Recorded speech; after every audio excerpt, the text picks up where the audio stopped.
This is the Living History Podcast, broadcasting live across the airwaves. Hello everyone, welcome to Living History and the second instalment of our special episodes based on the documentaries I filmed in France in November 2018. So thank you for everyone who listened to the audio last week of Walking the Somme, who downloaded the video.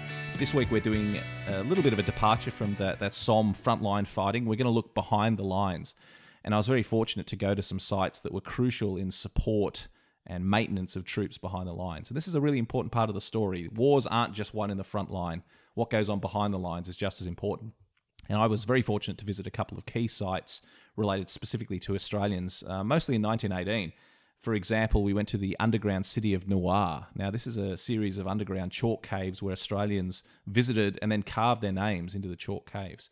We also went to the village of Vincy Core, which you would remember as a site where a local family set up a photographic studio and took photos of Anzac soldiers, which the soldiers would then send home on postcards.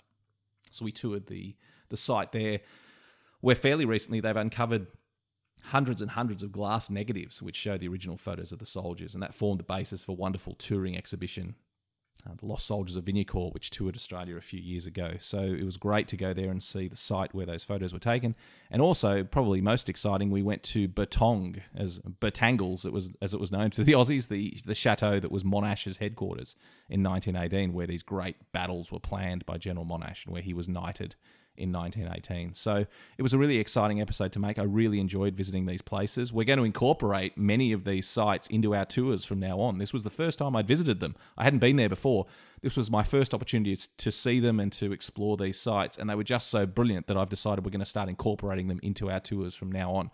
So look out for that those updates in our tours to visit these sites at Vincy Core and Noir and at Bertong. But in the meantime, to get you excited about visiting the battlefields, please download the documentary, available for free on our Facebook page and also on our YouTube site. But in the meantime, enjoy the audio as we visit behind the lines.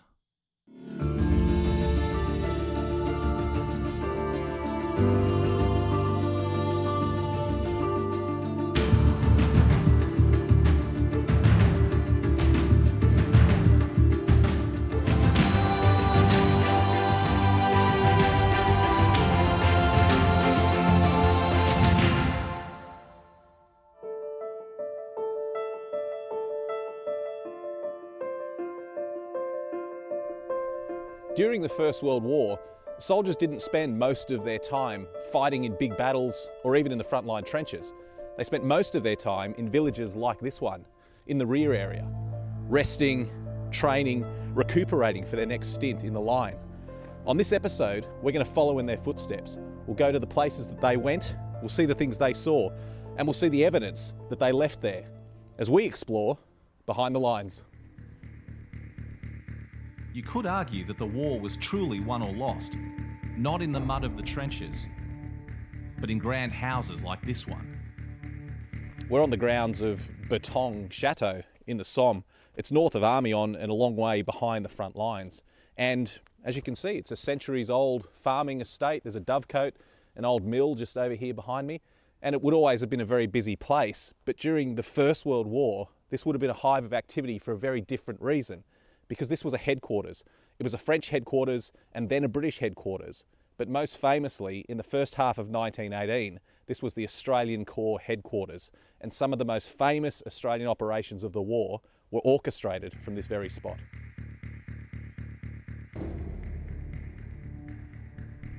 This grand chateau is fairly typical of really dozens in this area of rural France. For centuries, they'd been these grand family homes. But then when the First World War descended on these villages, they needed places for headquarters. Armies are big units that need places for their generals to go, and these chateaus were the perfect place.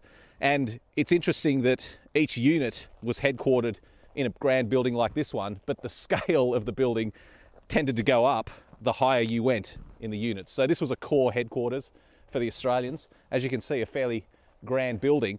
And all of the Australian operations in the first half of 1918 were coordinated from here.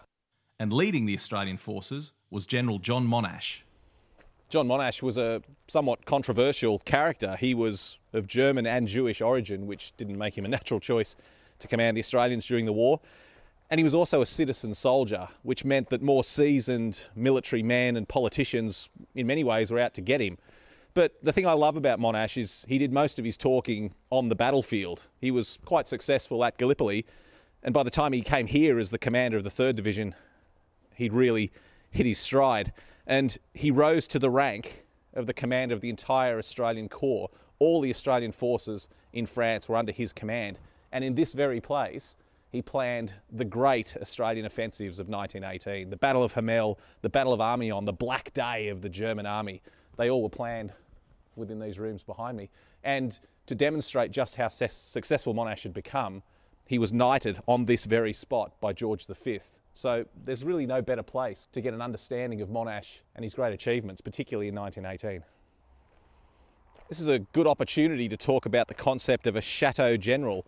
It's a criticism that often gets levelled against the commanders in the First World War, that while their men were suffering in the misery of the front line, they were tucked away in warm and comfortable chateaus like this one. But when you think about it, that criticism really doesn't make very much sense. For a general to command hundreds of thousands of men, particularly during the First World War, when communications were so poor, he was going to need a lot of support. He was going to need hundreds of staff, and they had to be fed and housed. He needed a central place where messengers could find him, where he could send messages out. And most of all, he needed to be safe. It wouldn't have made much sense at all to take that general out of his chateau and put him in the front line, where he would not be able to communicate. He would have no idea what was going on. He would have no staff to support him, and most obviously, where he risked being killed. So I think fairly safely we can say that the notion of the Chateau General belongs in the past. Next, I'm on my way to a nearby town to see an extraordinary recent discovery. This is the town of Vincy Core, and it was about 30 or so kilometres behind the old front line, and it had always been a bit of a sleepy place, but at the start of the First World War, the population absolutely ballooned as armies flooded in to live and work in the town. There was a railway, there was a hospital, and because of its location, men from Britain, from France, Australia, from everywhere flooded in here to this vital support area. And there's a really important link with these men that was recently discovered in this house just behind me. During the First World War, this was a farmhouse, but the enterprising family who lived here saw an opportunity to make a little bit of extra money. And using a rudimentary camera, they set up right here a photographic studio. They'd take photos of the soldiers, print them up as postcards, and the soldiers could then send them home to their families. And in 2011, an extraordinary discovery was made in the attic just up there. 4,000 original glass negatives of these soldiers. It's an absolutely extraordinary collection, and let's go and explore it.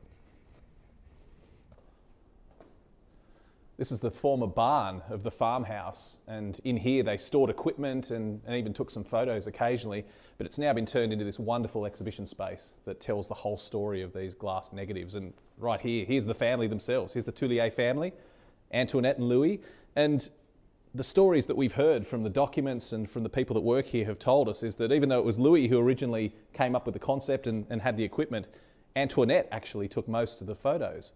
So between them, they were an entrepreneurial couple working here to take photos of the soldiers, so the soldiers had a memento of their time in Vincy Core. Let's go and have a look at some more of these wonderful photos. There's a whole range of photos in this room. They didn't just photograph soldiers, they photographed the people in the town, they photographed local events, weddings, but it's the soldiers we most remember. And of the 4,000 negatives, about 900 show Australian soldiers. And here's a great display just showing these images, absolutely incredible shots. And this is a snapshot of time showing what these men were like. It's bringing them to life. Their relaxed poses. Most of these photos were taken just in the yard out behind us. It's really been an evolving story. As time's gone on, as they've renovated the houses, they've found more and more images, more and more glass negatives have been discovered in different areas of the farmhouse. And so as we come through here, we have shots of soldiers not just from Australia, not just from the UK, but from all over the world. French, Chinese, British, a whole range of photos of the soldiers. Imagine what it must have been like to be in these villages during this time in the war. These sleepy little towns that have never seen anyone except French people, all of a sudden an explosion of people arriving. People from China, people from Nepal, Australia, and obviously lots of French forces. It must have been an extraordinary time. And here, we're here at the moment in November, only a few days after Armistice Day, and this wonderful photo showing Australian troops in the streets of Vincy Core commemorating the end of the war, celebrating that the war was finally over, because this was the region, of course, where the Australian troops spent the first Armistice Day. Australian troops were not in the front line when the war ended. They were in villages such as this one, and this photo wonderfully captures the celebration, the relief on the faces of the soldiers that they'd made it through and they would be going home. And they're still finding new plates, even today. Liddy, it's a really extraordinary collection. It's a collection that just keeps giving, because very recently you found even more glass plates, haven't you? Like the one you're holding. Yes, the one I have in my hand. We found this on Tuesday this week, so that was a big surprise, as you can imagine. And we found this in the attic, in the house, here, inside this house. And we were very surprised, because when we cleaned this glass plate, we recognized the backdrop they used, and 2 British soldiers. Because of the uniform, we know it is British soldiers. Wonderful. And here from the light, like here, you can see. Oh, you can see very clearly the Yes. British uniforms. That's wonderful. May I Yes. inspect that? Thank you. Wow. Isn't that extraordinary? I'll be very careful with it. I know how precious it is. Of course, you have to. What a Very wonderful careful, thing, though. yeah. This is our last connection with these men. We don't know who they are. No, we don't know, of course. It's wonderful. What a wonderful thing. It's very fragile. I'll hand it back to Yes, you. thank you. I wonder how many more plates are hidden in this Yes, farmhouse. we can imagine to go back every day and to find some other glass plates. What I love about these photos is the way that they reveal touching personal stories. Like this one.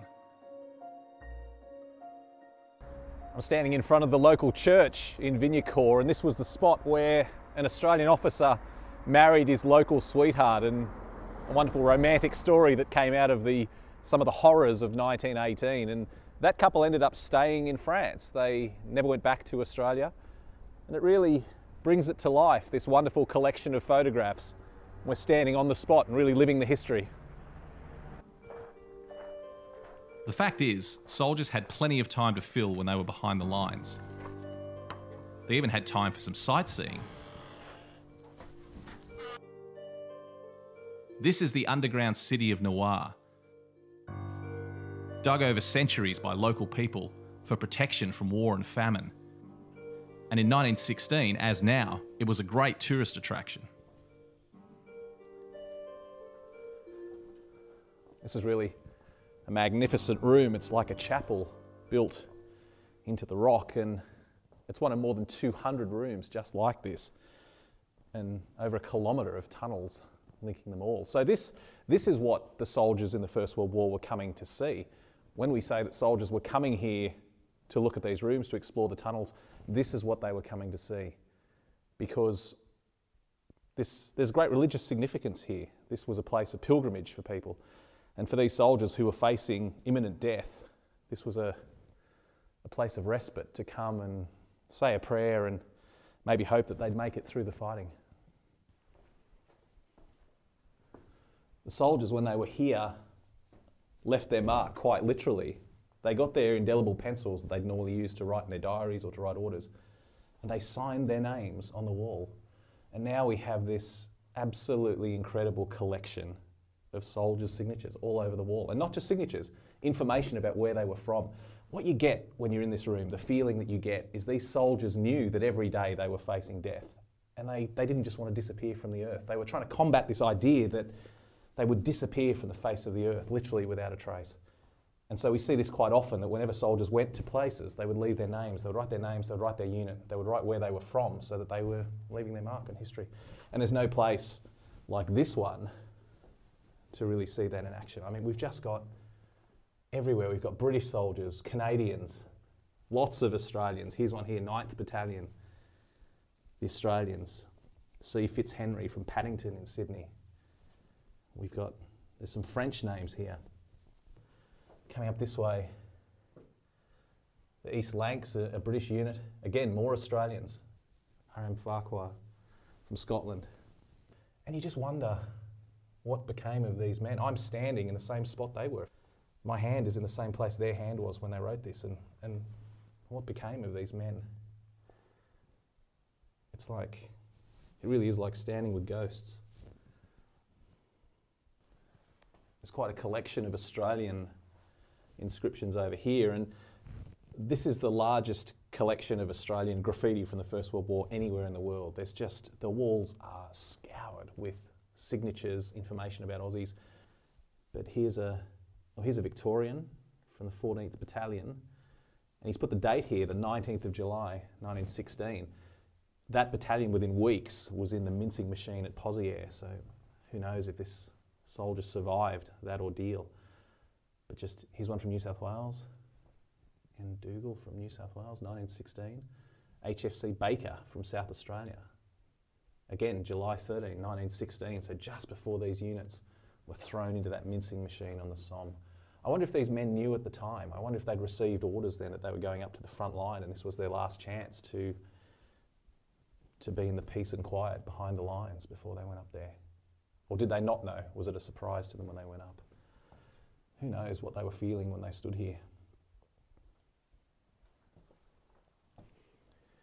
This section of wall here is informally known as the Wall of Brothers because there's several pairs of brothers who signed their names together on the wall. There's a couple here. This one's quite significant. The Ellis brothers, Percy and Abel from the 14th Battalion, who were here in July 1916. Again, while the Battle of the Somme was raging, this huge conflict was going on. And unfortunately, Abel didn't survive the war. It's quite poignant to stand here and think about these lives that were cut short, and only weeks or months earlier they'd been standing here not really realising what fate had in store for them.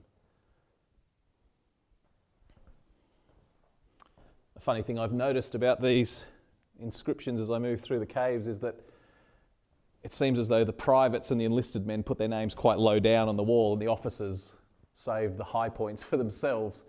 But if we look right up at the top of this wall, there's a very famous officer's name indeed. You can just make out, it's quite fine, but you can just make out Captain Aimar right up the top there. And Ivor Margetts was a hero of Gallipoli. He was absolutely adored by his men, and he served with distinction at Pozières as well, where unfortunately he was killed. Amazing to think that he was here in the weeks or months before he was killed. Even miles from the front, death was never far away. And this landscape is still dotted with military cemeteries like this one. To find out the story behind it, I'm meeting local historian Peter Smith. Hello, Pete. Hi, Matt. Nice to catch up. Oh, it's an atmospheric day for a visit to a cemetery. It certainly is. Tell me about where we are, because we're in a cemetery, but we are a very long way behind the front lines here. So why are these men here? Yeah. Well, this is one of the medical cemeteries, one of several different types of cemeteries that we get on the Western Front. In this case, this is based upon a field hospital. So a field hospital is where men are going to be operated on.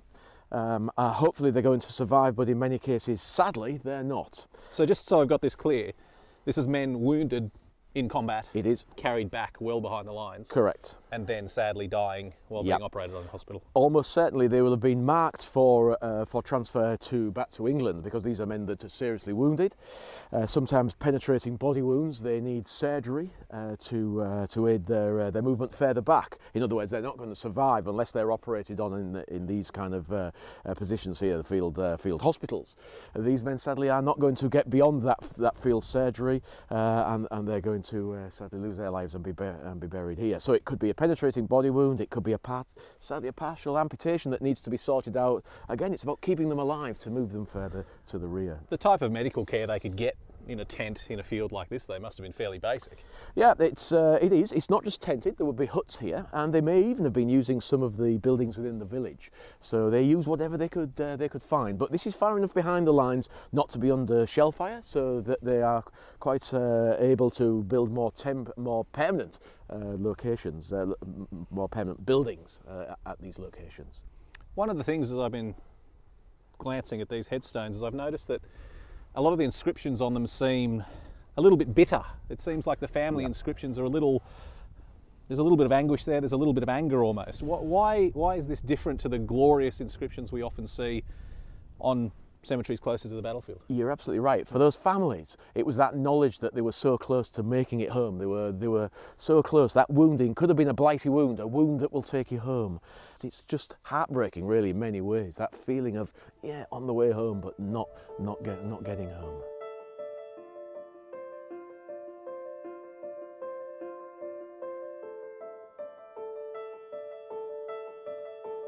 And this impressive chateau is also part of the story of medical treatment during the war. Pete, we're still behind the lines here, but now much closer to the front. We're in front of this absolutely extraordinary building. Tell me the story of this place. So this is the village of Core, and just behind the front line. Albert's been taken by the Germans. It's 1918. The fighting's going on at Core. And this is part of the evacuation route again. This is a field ambulance based here in the cellars of the old ruined chateau. So this chateau has been here for centuries. It has, and yep. like they often did in the First World War, they used what they had. They had this grand building with lots Yep. of space. They're using this as a field hospital Yep. during 1918. Yep, correct. Utilised for casualty evacuation, and in fact what they're doing, because it is so close to the front, they're using the cellars of the chateau, and in fact we can see over there one of the doorways of the chateau that was used for taking the stretchers in and out. Unfortunately, it found itself in the period of the fighting of Core too close to the front, and it started to take shell fire. And in fact what we can see, half a chateau, because the left hand side of the chateau destroyed, it caught fire, and the men had to be evacuated from those cellars to the nearest safe place, which is the village of Walloy-Ballion, just a few kilometres from here. So basically what you're saying is we have this L-shaped wing of a chateau, Yep. and that's supposed to continue to this side. It is. Except there's nothing now No. except mist and fog, So we because have- that burnt to the ground. Correct. We just have one side of a chateau. We can see the remnants of the left side of the chateau still here. For whatever reason, the owners at the end of the war decided not to rebuild, just to renovate what was left of the chateau and to leave one whole complete wing missing. Well, I'm glad they made that decision, because it tells us so many things about the First World Indeed. War, doesn't it? There's a story Indeed. about medical treatment, there's a story about the urgency to evacuate from the front as the Germans closed in 1918, Yep. and there's just a story about sheer destruction of the landscape and the environment. Indeed, thankfully never taken by the Germans. If they'd got any closer to this, I'm sure the whole thing would have gone, but no, always just remaining behind our lines, and so not totally destroyed. And yes, as you stated, thankfully we still have this tiny glimpse of what the battlefield must have been like. When we talk about the First World War, we think of the front line, we think of no man's land and barbed wire and charging over the top, but there's so much more to it than just that. It's what we've seen today. We've had a unique insight into the experiences of these soldiers when they weren't in the front line, when they weren't climbing over sandbags or cleaning their weapons. It's just been a really wonderful insight into the life of the men during the First World War.